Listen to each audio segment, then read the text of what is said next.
ஆஷாட Navaratri.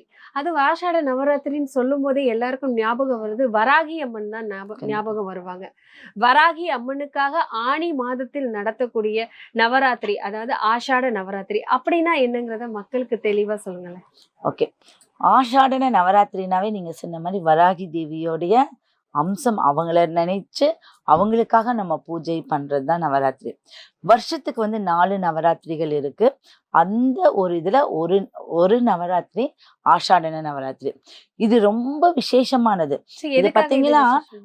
North சைட்லலாம் ரொம்ப ஒரு இது விசேஷமா கொண்டாடுவாங்க. இந்த இந்த நவராத்திரி. நவராத்திரிய. ஆ. நம்ம ஊர்ல சாரதா நவராத்திரியை தான் பொதுவா இது பண்ணுவாங்க. தீபாவளிக்கு முன்னாடி வரும் ஆமா. அந்த நவராத்திரி ஐப்பசி தான். மாசத்துல. ஐப்பசி மாதம். அந்த நவராத்திரி தான் நம்ம ரொம்ப விசேஷம். ஆனா நார்த் சைட்ல இந்த வராகி அம்மனைய முன்னிட்டு அந்த 9 நாட்கள் 9 தேவிகள் இருக்காங்க. ஆஹா.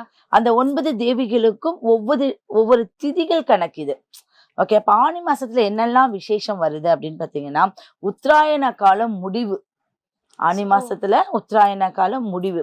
அந்த முடிவுல தேவர்கள் அவங்களுடைய மாலை பொழுது. ஆ. அப்ப மாலை பொழுதுன்னா என்ன? இனிமை, தென்றல், இசை, ஞானம். ஒரு மாலை பொழுது பீஸ் ஒரு ஆஃப் ஒரு மைண்ட். அமைதியான, ஒரு அந்த சாந்தமான. சூழல் தான் அது வரக்கூடிய ஒரு அமைப்பு. ம். இதுல கூர்ம அவதாரம் 8வது அவதாரமாக கூர்ம அவதாரம் எடுத்த ஒரு மாதம்ங்கிறது ஆனி மாதம்.